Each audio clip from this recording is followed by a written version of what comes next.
ದೇಶದ ಜನರೆಂದೆಂದು ಮರೆಯದ ಸ್ವತಂತ್ರ ದಿನವಿಂದು. ಎಲ್ಲೆಲ್ಲೂ ಗಾಂಧಿಯ ಪ್ರತಿಭೆಯ ಹೊಗಳುತ್ತ ಪೂಜಿಸೋ ದಿನವಿಂದು. ಸ್ವಾತಂತ್ರ್ಯಕ್ಕಾಗಿ ಪ್ರಾಣಾನೆ ಮುಡುಪಾಗಿ ಇಟ್ಟ ವೀರ ಯೋಧರ ಸ್ಮರಣಿಸೋ ದಿನವಿಂದು. ಆಗಸ್ಟ್ 15, 1947 ನೆನಪಿನ ದಿನವಿಂದು. ಆಗಸ್ಟ್ 15, 1947 ನೆನಪಿನ ದಿನವಿಂದು. ರಾಜಾದಿರಾಜರು ಆಳುತ್ತಿದ್ದರು ಈ ಭೂಮಿಯನ್ನು, ಕಾಯಕವೇ ಕೈಲಾಸ ಎನ್ನುತ್ತಿದ್ದರು ಅವರಿಂದೆ ಇರುವ ಜನರು, ಅವರಿಂದೆ ಇರುವ ಜನರು. ಸಂಪದ್ಭರಿತ ಬೀಡಾಗಿತ್ತು ನಮ್ಮ ಭೂಮಿ ಅಂದು, ಬೀದಿ ಬೀದಿಯಲ್ಲಿ ಬಳ್ಳ ಸೇರಿನಲ್ಲಿ ಅಳೆಯುತ್ತಿದ್ದರು ವಜ್ರವೈಡೂರ್ಯವನ್ನು, ವಜ್ರವೈಡೂರ್ಯವನ್ನು. ಪೋರ್ಚುಗೀಸರು, ಡೆಚ್ಚರು, ಫ್ರೆಂಚರು, ಆಂಗ್ಲರು ಆಳಿದರು ಭರತ ಖಂಡವನ್ನು. ಸಂಸ್ಕೃತಿಯ ಅಳಿಸಿ ದರ್ಪದಿ ಕೊಳ್ಳೆ ಹೊಡೆದರು ನಮ್ಮ ಸಂಪತ್ತನ್ನು, ನಮ್ಮ ಸಂಪತ್ತನ್ನು. ಭಗವತ್ ಸಿಂಗ್, ಸುಭಾಷ್ ಚಂದ್ರ ಬೋಸ್, ಮಂಗಳೆ ಪಾಂಡೆಯಂತವರು ಸ್ವತಂತ್ರಕ್ಕಾಗಿ ಪ್ರಾಣಾನೆ ಮುಡುಪಾಗಿ ಇಟ್ಟ ಭರತ ಮಾತೆಯ ಮಕ್ಕಳಿವರು, ಭರತ ಮಾತೆಯ ಮಕ್ಕಳಿವರು.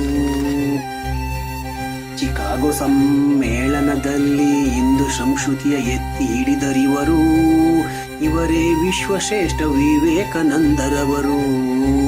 ದೇಶ ವಿದೇಶಗಳಲ್ಲಿ ಡ್ಯಾಮ ಕಟ್ಟಿದರು ವಿಶ್ವೇಶ್ವರಯ್ಯನವರು, ದೇಶ ವಿದೇಶಗಳಲ್ಲಿ ಆಳುತ್ತಿರುವರು ನಮ್ಮ ಭಾರತೀಯರು, ಇಂದು ನಮ್ಮ ಭಾರತೀಯರು.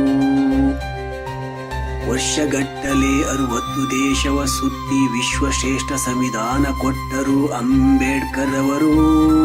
ಬಡವರಿಗೆ ಇದುವೆ ಭಗವದ್ಗೀತೆ ಅಂದಿನಿಂದಿನವರೆಗೂ, ಅಂದಿನಿಂದಿನವರೆಗೂ. ಉಳುವವನೇ ಭೂಮಿ ಒಡೆಯ ಎಂಬ ಕಾನೂನು ಎಷ್ಟು ಪರಿಣಾಮಕಾರಿ ಅಂದು, ಮೇಲಿದ್ದವನು ಕೆಳಗೆ, ಕೆಳಗಿದ್ದವನು ಮೇಲೆ ಸಮತೋಲನ ಬದುಕು ಪ್ರಾರಂಭವಾಯಿತೆಂದು. ಇಂದಿರಾ ಗಾಂಧಿಯ ನೆನೆಯಬೇಕು ಇಂದು, ಇಂದಿರಾ ಗಾಂಧಿಯ ನೆನೆಯಬೇಕು ಇಂದು. ಸಾಮಾನ್ಯ ರೈತನ ಮಗನು ದೇಶವ ಆಳಬಹುದು ಇಂದು, ಸಬ್ಸಾರು ಮುದ್ದೆ ಪಲ್ಯಾನ ತಿಂದು ಪಂಚೆಯ ಹುಟ್ಟು ಹೆಗಲಲ್ಲಿ ಟವಲ್ಲ ಇಟ್ಟು ಪ್ರಧಾನಿ ಆದರೂ ದೇವೇಗೌಡರಂದು, ನಮ್ಮ ದೇವೇಗೌಡರಂದು. ವಾಜಪೇಯಿ, ಅಬ್ದುಲ್ ಕಲಾಂ ಅವರ ಜೋಡಿ ಮಾಡಿ ತಂದು ಮೋಡಿ ಅಣುಬಾಂಬ್ ಪ್ರಯೋಗ ಮಾಡಿ ವಿಶ್ವವೇ ನಿಬ್ಬೆರಗಾಗಿ ಹೋಯ್ ತಂದು ನೋಡಿ, ವಿಶ್ವವೇ ನಿಬ್ಬೆರಗಾಗಿ ಹೋಯ್ ತಂದು ನೋಡಿ. ಅಂತಾರಾಷ್ಟ್ರೀಯ ಸಮ್ಮೇಳನಗಳಿಗೆ ನರೇಂದ್ರ ಮೋದಿಯೇ ಪವರ್ ಸ್ಟಾರು, ಅಭಿವೃದ್ಧಿಯಲ್ಲಿ ಭಾರತವೇ ಸೂಪರ್ ಸ್ಟಾರು. ಇದಕ್ಕೆ ಹೇಳೋದು ಭಾರತವೇ ವಿಶ್ವಗುರು, ಇದಕ್ಕೆ ಹೇಳೋದು ಭಾರತವೇ ವಿಶ್ವಗುರು. ಭಾರತ ದೇಶದ ಜನರೆಂದೆಂದು ಮರೆಯದ ಸ್ವತಂತ್ರ ದಿನವಿಂದು. ಎಲ್ಲೆಲ್ಲೂ ಗಾಂಧಿಯ ಪ್ರತಿಭೆಯ ಹೊಗಳುತ್ತ ಪೂಜಿಸೋ ದಿನವಿಂದು.